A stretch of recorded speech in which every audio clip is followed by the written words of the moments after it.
作为全国重点文物保护单位、国家4A 级景区和岭南4大名园之一，东莞可园以小巧玲珑、设计精巧著称，将住宅、庭院、书斋等艺术糅合在一起。在小小的3亩3土地上，亭台楼阁、山水桥榭、厅堂轩院一应俱全。园林布局高低错落，曲折回环，空处有景，殊处不虚，是岭南园林之珍品。这里不仅历史文化底蕴深厚，文化资源丰富，园内还收藏、展示、研究古典园林建筑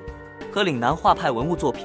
设有岭南建筑文化和岭南画派艺术的专题性博物馆，同时经常性开展展览、雅集、书画比赛、越剧表演等文艺教育活动，吸引了众多游客前来打卡。可园与顺德清晖园、佛山良园、广州余荫山房合称清代广东4大名园，作为岭南园林艺术的瑰宝，岭南画派的重要策源地。这里不仅有着中国人骨子里的园林情结，还有可园张氏家族的兴衰故事，文人画师的笔墨情怀，生机勃发的岭南画风。来可园可以游园林湖泊、亭台楼阁，可以看小桥流水、鸣鸟游鱼，可以赏白墙黛瓦、假山青竹，可以品水粉华彩、汉墨丹青。徜徉其中，自然可知是雅和虚大，有花自然香。历经170余载风风雨雨，沧桑巨变，如今的可园依然秀美可人。